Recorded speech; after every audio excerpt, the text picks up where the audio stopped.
Newsologist. One world, many views. Yes, some of them. Big squeeze, recession on the way. What do I mean on the way? Recession's here, mate. Bank of England warns of long recession as interest rates rise by half a point. What I mean is by half a percentage point. Shift in energy price cap. This energy price cap's just a load of bunkum. Energy is whatever it is. It's on the world market. And what the government's trying to do is to limit things. Basically, half the companies that were offering these energy deals are all bust. You're trying to fix the UK market energy price when you're dealing with a world commodity. It won't work. Poverty campaigners. Yeah, more poverty have hit out at a move to pass on wholesale price rises to households faster.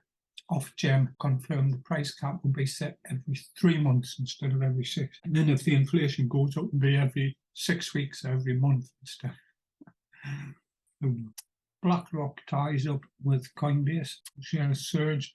BlackRock is arranging asset managers to make it easier for them to buy and sell the Bitcoin. Downturn to last 15 months. Inflation set to hit 13%, which basically you can double that. The government's figures are manipulated to keep them low. And what's this saying? Worse outlook than the US and the EU. Ooh, who would have supposed that? So these are just projections, are just lines drawn on charts. It could be outside of those lines. You've got no idea. I couldn't predict that the interest rates would be like this 6 months ago. These charts are just best guess as it stands at the moment. So the dotted line for GDP, gross domestic product, that's basically what they could be if it was a standalone company would be making in turnover. So the main one, it's reduced. I'm not too sure what the scaling is on this. It just goes from 0 to 12. Anyway, I would imagine it's percent, so we call it 2%. So they assume that the GDP would be on a downslope till it gets to basically just below 0, so negative GDP, third quarter 2023. They've basically deepened that, so they've accentuated those numbers, increased those numbers. And they reckon the economy will shrink by 2% in the third quarter, and it will basically be in negative territory from fourth quarter 2022. We're halfway through third quarter now. Consumer Price Index, CPI. In May, this is after they said for the Yonkos that it was transitory, same as the Yankees. And when it gets so big, you cannot ignore it. Somewhere in the region of 9, topping out at 10. They are now saying it's going to top out at what looks like 13, and by 2024, it's going to be back to that target. So they're going to be out of that target for 12 quarters, 3 years. But don't worry, none of the bankers will lose any money by this. If this guy was a football manager, he would have been sacked. Britain faces protracted recession, worst squeeze in living standards for 60 years. Bank raised interest rates sharply. 0.5%. It'll have next to no effect on it. Similar steps by European Bank and the American Bank suggests it's a grim forecast, facing a much bleaker economic outlook than the US or the Eurozone.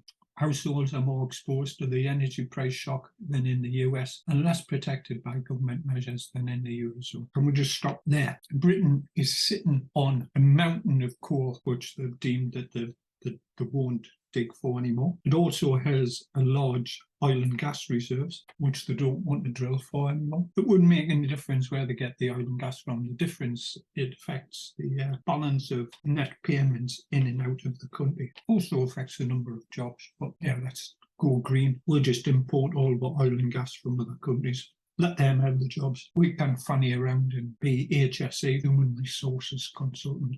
Meanwhile, China is building more coal-fired power stations. It's just crazy thinking. The amount that it'll produce globally by doing that in this country is so small. Has to be of no meaningful effect. Bank forecast the country would slide into a 1.25 year recession. GDP shrinking by in excess of 2%. This is just consensus economics. Just people speculating. Bank of England said the latest surge in gas prices that's driven by Russia's supply squeeze now expected inflation to rise above 13%. You see, they're trying to blame it on Russia. And yes, it does have partly effect. But hey, all those gas fields out in the North Sea pumping away. Oh, you can't do that because of the green. Yeah, what if we did? That wouldn't make a difference what Russia was doing. But bear in mind, it's a global commodity. But it would mean that the oil companies in this country could make more profit. Government could tax them more. Blah, blah, blah. There you go. Leading economists forecast the US will grow by 1.5% and the Eurozone by 1.7 in 2023. Perhaps who knows? Our expected inflation to rise above 13%, much higher than its May forecast. It would stay at very elevated levels throughout 23 before falling back to 2% in 2 years. Yeah, it's not even jam tomorrow, not even jam next week, and jam next year. Maybe, could be. Who knows? Economic cost to the war. A war that doesn't involve us, but we've decided to get involved in it because Britain likes getting involved in wars and sticking its nose into places that realistically it's got nothing to do with. Because let's face it, it diverts attention from the absolute failings of the government, the poor state of the NHS, roads, schooling, immigration, all of those things that the government should be focusing on, trying to help and improve the lives of the citizens in the country, to parading around big shot man, world stage. Look at me, I'm a leader. Diverts attention, focus from the real things that people care about in their lives. Jobs, health, education for their kids, reasonable standard of living. Now we'll focus on those. Economic cost of the war, but it will not deflect us from setting monetary policy to bring inflation back to the 2% target, which we haven't been able to meet for the last year and a bit. Forecasts show that post-tax income will fall in real terms this year. Means you won't be able to buy as much with your money because your money will be devalued due to inflation. Your purchasing power, cost of a pint of milk or beer or a pint of fuel, all need more kwaches, more pounds, more fiat bacon pounds, even after factoring in the fiscal support the government announced in May.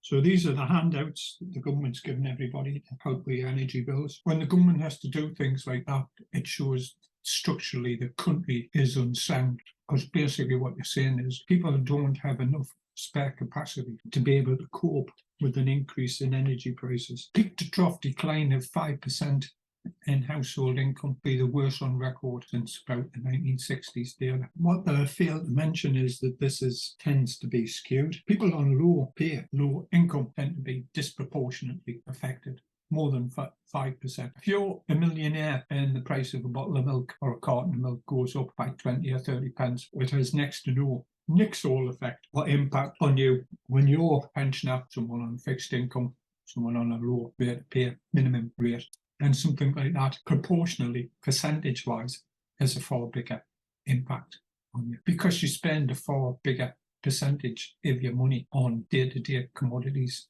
Food, fuel, transportation. You're paying out for bus fares, train fares, filling up your car if you're lucky enough to have one. If you're someone like the Bank of England lad, and I think he's on somewhere, I can't remember what it is, but I think it's in the region of £500,000 a year. The real effects of inflation will not have any meaningful effect on you. Sterling weakened against the euro after the decision, reflecting speculation that the bank could hold back from future rate rises if a lengthy recession materialises. What they're basically saying is if there's a recession, we need to stimulate the economy, but because inflation is so high, we need to increase interest rates. But if we increase interest rates, then this tends to slow down the economy. But we just said the economy's going into the shitter, so we need to stimulate the economy. But if we stimulate the economy by making low interest rates, then this stimulates inflation. But inflation is so high that it's crippling lower paid people. It's causing consternation and it's causing unions to request higher rates of pay. You get this wage price inflation spiral. People say that this is caused by the Bank of England and the other central banks printing money and keeping rates of interest too low for too long. That this was happening anyway, that the economy was in a shit place in 2019, started 2020 anyway. Then the penny came along and the penny masked all of this. And this was great for the bankers, great for the government. We don't have to do anything. We just have to make it look that we're looking after people in trying to control the penny. Whichever way you cut it, the lockdowns didn't work. They may have worked in the short term to suppress the numbers, but in the long term, they've had deleterious effects. The amount of money that's been wasted on the pandemic is just unbelievable. PPE, that was needed, substandard PPE that was bought in a hurry that had to be discarded because they can't use it. Millions bounce back loans, millions given out to companies. Little or no querying, people spending it on holidays, cars, having a good time, paying off their debts, then just driving that company's bankrupt. If the company's bankrupt, they don't have to pay it back, apparently. Bribes, friends of friends and government ministers handed nice, fat, juicy, big contracts, little or no regard to normal procedures. Absolute, massive amounts of money pissed down the drain. You're always going to get waste to realise that, but the volume and extent of it is exacerbating this. This is man-made inflation. The bankers in the government, most of the people in the government don't seem to have any understanding of how finances work. The government is content to roll along and fund itself by debt. It has no long-term strategy to absolve itself of having to borrow other people's money to fund itself. It's taxed people to the hilt. It's borrowed to the hilt, and it's printing money to the hilt to buy its own debt. If these people ran a normal operating company in the real world in this way, they would be fired comparatively quickly. The bleak forecasts led to angry political recriminations. Where were the politicians when they were causing this mess? It was plain for most people to see long before now that this is the way that it would result. So Rachel Reeves, Shadow Chancellor, oh my goodness, said there were proof the Conservatives had lost control of the economy. Yeah, I agree with that statement. But if you do the whataboutism, what about if Labour had been in power? Possibly it would have been even worse. It's impossible to say, but historically, Labour governments have been even worse at managing the economy. And please don't bring out that Gordon Brown, there'll be no more boom or bust cycles.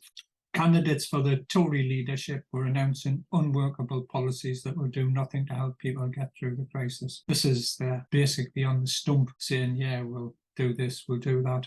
In essence, none of whatever they're saying will happen. Either it's physically impossible for them to do it, it's logistically impossible as well. Whether it's about jobs, the economy, immigration, the whole thing is just a shambles and getting more shambolic. Britain cannot even generate enough people to work in the NHS each year. It has to import people. 30-40% of all the new people entering the NHS or from overseas. Just think about that. You can't even get enough people into the government's biggest employer. The government employs the most people in the NHS. I think as a standalone industry, it would be the biggest in the country. It can't support itself. It has to suck in people from overseas to get this done. It doesn't train enough people. It doesn't retain enough people, and doesn't make it attractive enough, apparently, for British people to want to go and train to be in medical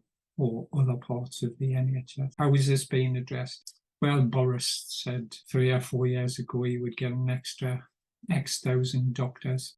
Since then, the number of doctors in the NHS has actually fallen. All of these are just platitudes, just mouthings. I'm not saying that people are not trying. I'm just saying that they're not effective. So the new batch, you go back and listen to the speech that Theresa May made when she became Prime Ministeress, and listen to the speech that Boris Johnson made when he became Prime Minister, and listen in the future to the speech that more than likely Elizabeth Truss will make when she becomes Prime Ministeress. You'll find that the bulk of what they say, none, or very, very few of the things which they mention in their initial speeches or when they're on the stump trying to get the job actually happen. The bureaucracy rides along, the inertia rides along, the country slides along. There's no real change. None of the problems are getting solved. There is no seemingly plan to get out of any of this mess. There's no plan to make the NHS self-sustaining by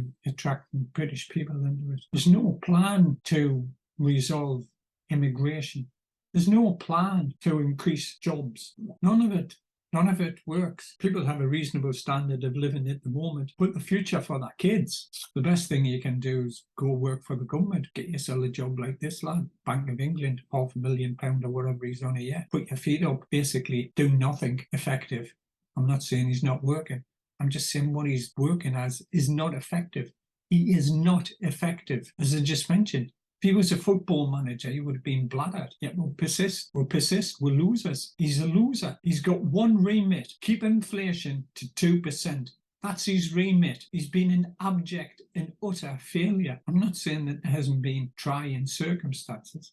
I'm not saying that it's not a difficult job. I'm saying he's been a failure. His job: keep the team in the Premiership. That's your job. Try and get in the top 10. Try and get in the top 6. Try and win a cup. Fine. But your one job is keep the team in the Premiership. His one job was 2%. He's failed. He's a failure. He's continuing to tell you that he's going to be a failure for the next 2 years. It's like saying, well, we've been relegated and there's absolutely no way that we'll get back in the Prem next year, or probably even the year after. We might get in the year after that. Maybe, if who knows, whatever. Maybe that is the reality. But if you've got a manager of a team, is that what you want him to be saying? You want him at least to have some sort of view that this is my plan to get back there. What's this lad's plan? I cannot tell you if I'm going to do this. I cannot tell you if I'm going to do that. I cannot tell you if I'm going to raise rates.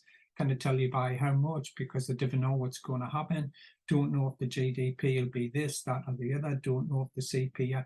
Maybe if we can restructure the CPI and we'll take some stuff out of it which is causing problems. Maybe if we do not this, and maybe if we take energy out of it and we don't count this. Maybe if we do this. None of it is to actually solve the thing. It's just to game the system. Bank of England under growing pressure from Foreign Secretary Elizabeth Truss, who said on Wednesday that she would seek to change its mandate if she became Prime Ministeress. Would it change its mandate to what? It's got a mandate. Its mandate is 2% inflation, guaranteed to skim 2% and to reduce your purchasing power, which means everybody in the country then has to ask for at least a 2% rise to keep pace with the purchasing power that they're losing by inflation going up 2%. The people at the back fall further and further behind. It's fine if you're working for one of these mega companies that's making huge profits, like some of the oil companies and some of the banks are paying their staff one-off bonuses in the thousands of pounds. Rishi Sunak, the former Chancellor, who left because he disagreed with Prime Minister Boris Johnson. He's saying that inflation surge reinforced his claim that Truss would be reckless to raise borrowing and cut taxes now. The bank has acted today, and it is imperative that any future government grips inflation, not exacerbates it, he said. Yeah, where were you when inflation was 2% and it went to 3%? Where were you when it went from 3 to 4? Where were you when it went from 4 to 5, and you still kept the interest rates at or near zero? Where were you then? Why didn't you do something then? It's always somebody else's problem.